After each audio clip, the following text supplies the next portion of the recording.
ರಾಮ ಎಲ್ಲ ವಿಧದಲ್ಲಿಯೂ ಸಮರ್ಥ, ಪರಿಪೂರ್ಣ ಎನಿಸಿಕೊಂಡಿದ್ದ. ಒಬ್ಬ ಆದರ್ಶ ರಾಜನಾಗಲು ಅಗತ್ಯವಾದ ಗುಣಗಳೆಲ್ಲವೂ ಅವನಲ್ಲಿದ್ದವು. ದಶರಥ ತನಗೆ ವಯಸ್ಸಾಗುತ್ತಿದೆ ಎಂಬುದನ್ನು ಮನಸ್ಸಿಗೆ ತಂದುಕೊಂಡು ಆದಷ್ಟು ಬೇಗ ರಾಮನಿಗೆ ಯುವರಾಜ್ಯಾಭಿಷೇಕ ಮಾಡಬೇಕೆಂದು ಆಲೋಚಿಸಿದ. ತನ್ನ ಮನದ ಇಂಗಿತವನ್ನು ಮಂತ್ರಿಗಳೊಂದಿಗೆ ಹೇಳಿಕೊಂಡ. ಅವರಿಗೂ ಸಂತೋಷವಾಯಿತು. ಒಂದು ದಿನ ಮಂತ್ರಾಲೋಚನೆ ಸಭೆಯನ್ನು ಕರೆದ. ಸಭೆಯಲ್ಲಿ ಮಂತ್ರಿಗಳು, ಮಂತ್ರಿ ಪ್ರಧಾನರು, ಕುಲಗುರುಗಳು, ಪ್ರಜಾಪ್ರತಿನಿಧಿಗಳು ಎಲ್ಲರೂ ಸೇರಿದ್ದರು. ದಶರಥ ಎದ್ದು ನಿಂತು ಸಭೆಯನ್ನು ಉದ್ದೇಶಿಸಿ ನುಡಿದ.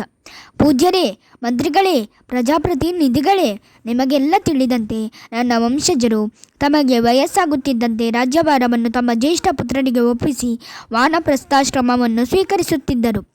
ಅಂತೆಯೇ ನನಗೂ ವಯಸ್ಸಾಗುತ್ತಿರುವುದರಿಂದ ನನ್ನ ಪ್ರಿಯ ಪುತ್ರನು, ಜ್ಯೇಷ್ಠನೂ ಆದ ರಾಮನಿಗೆ ಯುವರಾಜ್ಯಾಭಿಷೇಕ ಮಾಡಬೇಕೆಂದು ಆಲೋಚಿಸುತ್ತಿದ್ದೇನೆ. ತಾವು ಇದರ ಬಗ್ಗೆ ತಮ್ಮ ಅಭಿಪ್ರಾಯವನ್ನು ತಿಳಿಸಬೇಕೆಂದು ಪ್ರಾರ್ಥಿಸುತ್ತೇನೆ ಎಂದು ವಿನಯದಿಂದ ಕೈ ಮುಗಿದ. ರಾಜನ ಮಾತಿಗೆ ಎಲ್ಲರೂ ಸಮ್ಮತಿಸಿದರು. ಕೆಲವರಂತೂ ರಾಮನ ಗುಣಗಳನ್ನು ಕೊಂಡಾಡಿದರು. ಆದಷ್ಟು ಬೇಗ ರಾಜ್ಯಾಭಿಷೇಕವನ್ನು ಮಾಡುವಂತೆ ಸೂಚಿಸಿದರು. ಅವರೆಲ್ಲರ ಒಪ್ಪಿಗೆಯಿಂದ ರಾಜನಿಗೆ ಸಂತೋಷವಾಯಿತು. ತಮ್ಮ ಕುಲಗುರುಗಳಾದ ವಸಿಷ್ಠರನ್ನು, ವಾಮದೇವರನ್ನು ಒಂದು ಶುಭ ಮುಹೂರ್ತ ಸೂಚಿಸುವಂತೆ ಕೇಳಿಕೊಂಡನು. ಚೈತ್ರ ಮಾಸ ಒಳ್ಳೆಯದೆಂದು ತಿಳಿಸಿ ಒಂದು ಶುಭ ಮುಹೂರ್ತವನ್ನು ನಿಶ್ಚಯಿಸಿದರು. ದಶರಥನು ಸಭೆಯಲ್ಲಿ ಎಲ್ಲ ನಿರ್ಧಾರವಾದ ಮೇಲೆ ಸುಮಂತ್ರನನ್ನು ಕಳಿಸಿ ರಾಮನನ್ನು ಬರಮಾಡಿಕೊಂಡನು. ರಾಮನಿಗೆ ವಿಷಯವೇನೆಂದು ತಿಳಿದಿರಲಿಲ್ಲ. ಅಲ್ಲಿಗೆ ಬಂದ ಮೇಲೆ ತನಗೆ ಯುವರಾಜಾಭಿಷೇಕ ಮಾಡುವ ವಿಚಾರ ತಿಳಿದು ಬಂತು. ಸಭೆಯಲ್ಲಿ ಇರುವ ಎಲ್ಲರಿಗೂ ವಂದಿಸಿ ಹೇಳಿದ. ಹಿರಿಯರೇ, ಪೂಜ್ಯರೇ, ನನಗೆ ರಾಜನಾಗಬೇಕೆಂಬ ಹಂಬಲವಿಲ್ಲ. ಆದರೆ ತಮ್ಮೆಲ್ಲರ ಆಜ್ಞೆಯನ್ನು ಶಿರಸಾವಹಿಸಬೇಕೆಂಬುದಕ್ಕೆ ವಿನಯದಿಂದ ಒಪ್ಪಿಕೊಳ್ಳುತ್ತಿದ್ದೇನೆ. ದಶರಥನಿಗೆ ಮಗನ ವಿನಯಶೀಲತೆ ಮೆಚ್ಚುಗೆಯಾಯಿತು. ಮಗನಿಗೆ ಒಂದಿಷ್ಟು ಬುದ್ಧಿವಾದ ಹೇಳಿದ. ಮಗು, ಎಂದೂ ನಿನ್ನ ಅಹಂಕಾರವನ್ನು ಪ್ರದರ್ಶಿಸಬೇಡ. ಸಾಧ್ಯವಾದಷ್ಟು ಒಳ್ಳೆಯದನ್ನು ಮಾಡುವುದಕ್ಕೆ ಪ್ರಯತ್ನಿಸು. ನಿನ್ನ ನಡತೆ ಘನತೆಗಳನ್ನು ಉಳಿಸಿಕೊಂಡು ಕೀರ್ತಿವಂತನಾಗಿ ರಾಜ್ಯಭಾರ ಮಾಡು. ರಾಮ ಎಲ್ಲವನ್ನು ಗಂಭೀರವಾಗಿ ಕೇಳಿಸಿಕೊಂಡ. ತಂದೆಯ ಮಾತುಗಳನ್ನು ಕೇಳಿಕೊಂಡು ಅರಮನೆ ಪ್ರವೇಶಿಸಿದ್ದನೋ ಇಲ್ಲವೋ ಮತ್ತೆ ಸುಮಂತ್ರನು ಬಂದು ದಶರಥನು ಬರ ಹೇಳಿರುವ ವಿಷಯವನ್ನು ತಿಳಿಸಿದನು. ರಾಮನಿಗೆ ಆಶ್ಚರ್ಯವಾಯಿತು. ಈಗಷ್ಟೇ ಬಂದ ತನ್ನನ್ನು ಮತ್ತೇಕೆ ಬರ ಹೇಳಿದ್ದಾನೆಂಬುದನ್ನು ಊಹಿಸಲು ಆಗಲಿಲ್ಲ. ತನ್ನಲ್ಲೇ ಆಲೋಚಿಸಿದ. ತನ್ನ ಯುವರಾಜ್ಯಾಭಿಷೇಕವನ್ನು ಮಾಡಬೇಕೆಂದು ನಿಶ್ಚಯಿಸಿದ ಮೇಲೆ ಏನಾದರೂ ತೊಂದರೆ ಎದುರಾಗಿರಬಹುದು. ಇರಲಿ, ಅವರ ಆಜ್ಞೆ ಮೀರಬಾರದೆಂದು ಒಪ್ಪಿಕೊಂಡನೇ ಹೊರತು ನನಗೆ ರಾಜ್ಯಮೋಹವಿಲ್ಲ. ಆದ್ದರಿಂದ ಈಗ ಬೇಡವೆಂದರೆ ಅದೂ ನನಗೆ ಸಂತೋಷವೇ ಎಂದುಕೊಳ್ಳುತ್ತಾ ತಂದೆ ಇದ್ದಲ್ಲಿಗೆ ಬಂದ ರಾಮನನ್ನು ಕರೆದು ಪಕ್ಕದಲ್ಲಿಯೇ ಕೂರಿಸಿಕೊಂಡು ಆಪ್ತನಾದ ರೀತಿಯಲ್ಲಿ ಮಾತಿಗೆ ಆರಂಭಿಸಿದ. ಮಗು, ರಾಜನಾಗಿ ನಾನು ಹಲವು ಕಾಲ ರಾಜ್ಯಭಾರದ ನಿರ್ವಹಣೆ ಮಾಡಿದ್ದೇನೆ. ಯಾವ ಕರ್ತವ್ಯಕ್ಕೂ ಚ್ಯುತಿ ತಂದಿಲ್ಲ. ಈಗ ಇನ್ನು ನಾನು ಮಾಡುವುದು ಏನೂ ಇಲ್ಲ.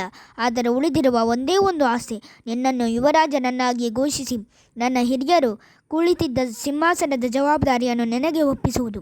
ಯಾಕೋ ನನ್ನ ಮನಸ್ಸಿಗೆ ಕಸಿವಿಸಿಯಾಗುತ್ತಿದೆ. ಯಾವುದೋ ಕೇಡು ಒದಗಲಿದೆ ಎಂದು ನನಗನಿಸುತ್ತದೆ.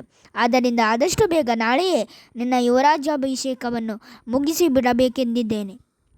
ಮರುದಿನವೇ ರಾಜ್ಯಾಭಿಷೇಕವೆಂದು ತೀರ್ಮಾನವಾಗಿ ಸಕಲ ಸಿದ್ಧತೆಗಳು ನಡೆದವು. ರಾಮನಿಂದ ಕೌಸಲ್ಯಗೆ ಮತ್ತು ಇತರ ರಾಣಿಯರಿಗೂ ಸುದ್ದಿ ಮುಟ್ಟಿತು.